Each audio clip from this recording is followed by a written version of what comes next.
Sir, Aircel owner ஆனந்த கிருஷ்ணனுடைய ஒரே மகன் செரிபான்யோ அப்படிங்கிறவர், அதாவது ஆனந்த கிருஷ்ணன் அவர்களுக்கு சொத்து மதிப்பு மட்டுமே ஏர்செல் மூலமாக இருக்கக்கூடியது 40,000 கோடி ரூபாய்.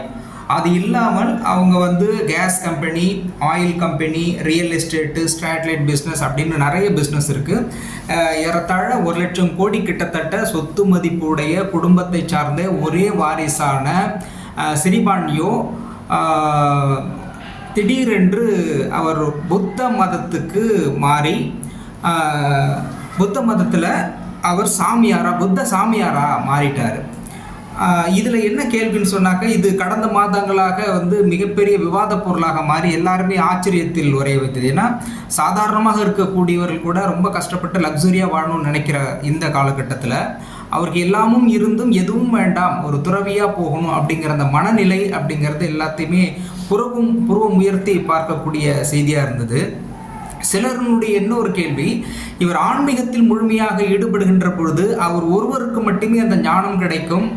ஆனால் இந்த ஒரு புனிதமான பணியில் மனநிலையோடு இருக்கக்கூடிய அவர் இந்த ஏர்செல் நிறுவனத்தினுடைய ஓனராக அடுத்த பொறுப்பேற்கின்ற பொழுது ஆயிரக்கணக்கான குடும்பங்களை நல்வழிப்படுத்த முடியும்.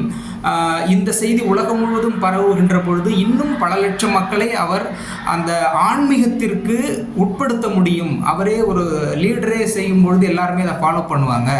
அப்போது இவ்வளோ பல லட்சம் மக்களை ஆன்மீக வழிக்கு இட்டு செல்லக்கூடிய இந்த வழியை விட்டுவிட்டு அவர் தனிப்பட்ட முறையில் அவர் மட்டுமே ஞானத்தை தேடி போகின்ற அந்த வழி அப்படிங்கிறது சுயநலம் சார்ந்ததாக இருக்கிறதா அப்படின்னு ஒரு சின்ன கேள்வி. எனவே எல்லாருமே அதை ஆச்சரியத்தோடு பார்த்தாலும் கூட இந்த முடிவுக்கு பதில் அந்த முடிவு எடுத்திருந்தால் இன்னும் சிறப்பாக இருந்திருக்கும் அப்படின்னு சொல்கிறாங்க. இதுக்கு உங்களுடைய ஆன்மீக ரீதியான விளக்கம் என்ன டாக்டர்?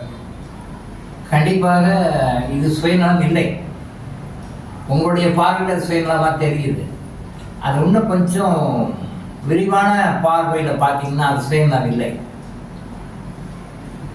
எந்த மதத்துக்கு அவர் தாவினார்? புத்த மதத்துக்கு தாவினார், புத்த சாமியாராக மாறினார்.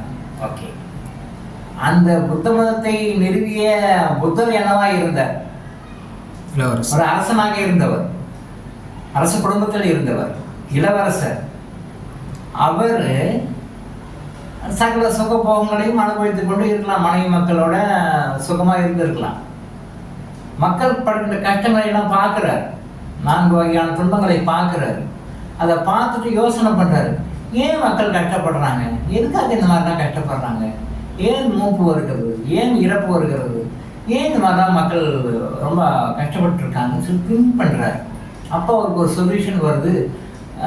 அரண்மனையை விட்டு வெளியே வரார். அந்த ஒரு மதத்தை இவர் சார்ந்து புத்த மதத்தவரியாக போயிருக்கிறார். இப்போ இதில் நான் பல தடவை சொல்லியிருக்கேன், ஒரு மனிதனுடைய நோக்கம் கடவுள்கிட்டேருந்து வரும், திருப்பி கடவுள்கிட்ட போய் நம்ம சேரும். அதுதான் மனித பிறப்பினுடைய நோக்கமே. அதுதான் நாம் நினைக்கிற மாதிரி மற்றெல்லாம் கிடையாது. கடவுள்கிட்டேருந்து வரும், பூமிக்கு வரும், ஞானத்தை அடைந்து திருப்பி கடவுள்கிட்ட போகும். இந்த ஞானத்தை அடையிறதுக்காக தான் இங்கே இந்த சைக்கிளுக்காக தான் உலகத்தில் இருக்கிற அத்தனை கோடி ஜீவன்களும் இந்த சைக்கிளில் தான் வந்தாகும். இது யாரும் மாற்ற முடியாது, ஒருத்தரெல்லாம் மாற்றிக்கிட்டுலாம் போயிட முடியாது. எல்லாரும் அந்த ரூட்டில் தான் வந்தாகும்.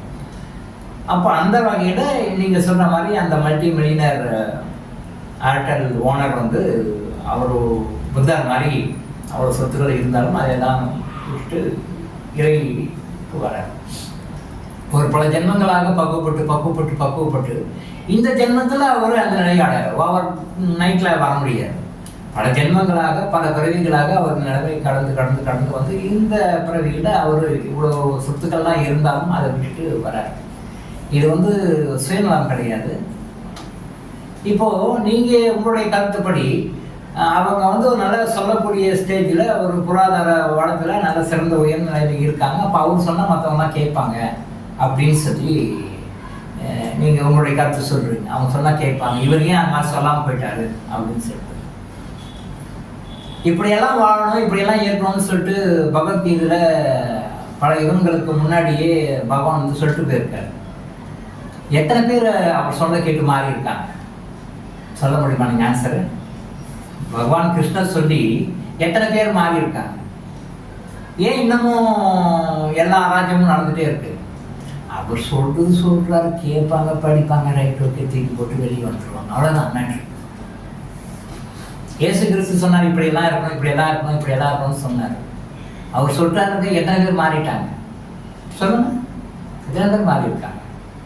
சொல்றாரு, கேட்டுக்குவோம், அவ்வளோதான், எது படிப்போம், சர்ச்சுக்கு போவோம், அவ்வளோதான், தூக்கி போட்டு நீ போ, உங்க ரூட்டை நீ போ. கரெக்டா? சரிதானே? முகமது நபி சொன்னார், அல்லாஹ் சொன்னார் அப்படின்னு சொல்லிட்டு குரான் வழியா அல்லாஹ் சொன்னார்னு சொல்றாங்க. எத்தனை பேர் அவர் சொல்றத ஃபாலோ பண்றாங்க இல்லையா?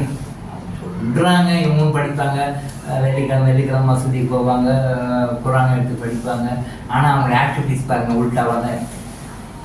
சார் இது என்ன காட்டுது அப்படின்னா, எல்லாம் ஒரு பக்கம் சொல்லிட்டு தான் இருக்காங்க. பகவான் கிருஷ்ணர் சொல்லி திருந்தாத மக்கள், இயேசுநாதர் சொல்லி திருந்தாத மக்கள், அல்லாஹ் சொல்லி திருந்தாத மக்கள், இந்த ஆற்றல் ஓனர் சொன்னா தீர்ந்துருவாங்களா? இந்த ஆற்றல் ஓனர் சொல்றாங்க, ஆற்றல் ஓனர் நான் 1 லட்சம் கோடிக்கு அதிபதி, நான் சொல்றேன் நீங்க கேட்டுக்கோங்க அப்படி சொன்ன மக்கள் மாறிடுவாங்களா? மாற மாட்டாங்கன்னு தெரியாதனால அவர் மட்டும் போய் சேர்ந்துட்டாரு. கரெக்டுங்களா? சொன்னா கேட்க மாட்டாங்கன்னு தெரியும், எல்லாம் கேட்பாங்க பண்ணுவாங்கன்னு தெரியும், இதெல்லாம் அவருக்கும் தெரியும். அதனாலதான் நீங்க எப்படி போறீங்களோ போங்க, எனக்கு எது வேண்டாம்னு சொல்லிட்டு போயிட்டார். இதுதான் சரியான வழி, இதுதான் முறை. அவர் அதை உணர்ந்து இருக்கிறார். நீங்க சொல்ற தப்பு கிடையாது, பட் நீங்க ஒரு ஆதங்கத்துல சொல்றீங்க, ஆனா அந்த ஆதங்கத்துல போய் அவர் சொன்னாலும் எடுபடாதுன்ற விஷயம் அவர் உணர்ந்து இருக்கிறார். இப்ப இந்த விஷயத்தை நீங்க மறக்க முடியுமா? மறக்க முடியுமா? யார் என்ன சொன்னாலும் நம்ம மக்கள் அது அவனுடைய கர்மா என்ன இருக்கோ அதுக்கு தகுந்த மாதிரி தான் கேட்டு பாதப்படும். அவன் தகுந்த மாதிரி கேட்டு தான் பாதப்படும். அதுக்கு மேல என்னுடைய குரு கனகயோகி, நான் அவரை பார்க்க போகும்போது என்னுடைய வயசு வந்து 15 வயசு நான் அவரை தான் பார்க்குறேன். அதே நேரத்தில் அவருடைய குடும்பத்தில் அவருடைய பிள்ளைகள் கிட்டத்தட்ட ஒரு 40-45 வயசுக்குள்ள இருக்கும். ஆனால் அவர் வந்து அம்பத்தூர் மியூனிசிபல் எஸ்டேட்டில் ஒர்க் பண்ணுறதுக்கு போகிறார். 400 கிலோமீட்டருக்கு அந்த பக்கம் இருந்து வந்து அவரை பார்க்குறேன். சென்னை அம்பத்தூரில் பார்க்குறேன், குருவை மீட் பண்ணேன். 15வது வயதில் நான் மீட் பண்ணுறேன். அப்போது இந்த வயசில் நான் அங்கிருந்து இவரை தேடி வரேன். ஆனால் அவர் கூடவே அங்கேயே அவர் கூடயே வாழ்ந்துக்கிட்டு அவர் மகனாக இருக்கின்றவர் அவருடைய கருத்துக்கள் ஈடுபாடு இல்லாமல், அவருடைய கொள்கையில் ஈடுபாடு இல்லாமல், அவருடைய பாடத்தில் ஈடுபாடு இல்லாமல், அவருடைய கற்பித்தல் ஈடுபாடு இல்லாமல் சாதாரணமாக ஒரு கம்பெனியில் வேலை செய்கிற ஒரு ஸ்டாஃபாக அவர் போகிறார். அப்போ குரு சொன்னார், அது அந்த வார்த்தை இத்தனை வருடங்கள் கழித்து எனக்கு இப்போ இந்த நிமிஷம் ஞாபகத்துக்கு வருது. திரும்பவும் எத்தனையோ கிலோமீட்டருக்கு அந்த பக்கம் நீ சின்ன பையன் என்னை தேடி வந்திருக்கேன், ஆனால் என்னுடைய மகன் பாரு 51 வயசுல வேலைக்கு போகிறதுக்கு ஷிஃப்ட்டுக்கு போகிறான் பார்ப்பா அப்படின்றார். அப்போ அவர் சொல்லும்போது எனக்கு அவ்வளோவா புரியல, பட் அதுக்கு பிறகு இப்போ புரியுது. அந்த அம்சம், அந்த ஒரு கர்ம வினை தொடர்பு இருக்கிறதுனால 400 கிலோமீட்டருக்கு அந்த பக்கம் வந்து 15 வயசுல அவர் தேடி நான் சென்னைக்கு வரேன், அம்பத்தூருக்கு வரேன். அங்கேயே அவர் கூடவே 24 மணி நேரமும் இருக்கின்ற அவருடைய மகன் அவரை பயன்படுத்திக்க தெரியல, அவரை பயன்படுத்திக்க விரும்பல, அவரை பயன்படுத்திக்கணுன்ற தாட் கூட அவருக்கு இல்லாமல் ஒரு சாதாரண ஒரு எம்ப்ளாய் வாழ்வியல் தேவைகளுக்காக ஒரு கம்பெனிக்கு வேலைக்கு போறாரு. கம்பேர் பண்ணி பாருங்க. 15 வயசுல 400 கிலோமீட்டருக்கு அந்த பக்கம் அவர் தேடி வர குருவை, அதே குருவுடைய மகன் இங்கேயே போறாரு. அப்போ அந்த அமைப்போடு இருந்தா தான் அவங்க அந்த இடத்துக்கு வருவாங்க, யார் எந்த நூலில் இருந்தாலும். ஸோ அவருக்கு அந்த அமைப்பு இருக்குது, ஆற்றல் ஓனர் அமைப்பு இருக்குது, நான் போகணுன்றாரு போகிறேன், அவர் சொத்துல விட்டுட்டு போகிறேன்.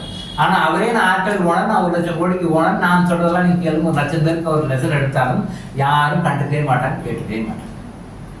ஸோ இந்த உண்மையை அவர் புரிஞ்சதுனால தான் அவர் வந்து தானாக தொலைவரம் பூண்டு போய்விட்டார். இதுதான் உண்மையான விஷயம். ஸோ யாருக்கு அந்த அமைப்பு இருக்கோ அவங்க மட்டும்தான் அதை ரீச் பண்ணுவாங்க, யாருக்கு அந்த அமைப்பு இல்லையா அவங்க அதை கண்டுக்காமல் விட்டுட்டு வந்துடுவோம். இதுதான் உண்மை, இதுதான் ஆன்மீக உண்மை. இந்த உண்மையை நீங்கள் புரிஞ்சுக்கிட்டா போதும் வாழ்க்கையில். டாக்டர் இளங்கோ ஆயுஷ் ஹாஸ்பிட்டல் வழங்கும் விழிப்புணர்வு இது. தொடர்ந்து இது மாதிரி பல அவேர்னஸ் வீடியோக்களை பார்க்க நம்ம சேனலை சப்ஸ்கிரைப் பண்ணிவிட்டு பெல் பட்டனை ப்ரெஸ் பண்ணுங்கள்.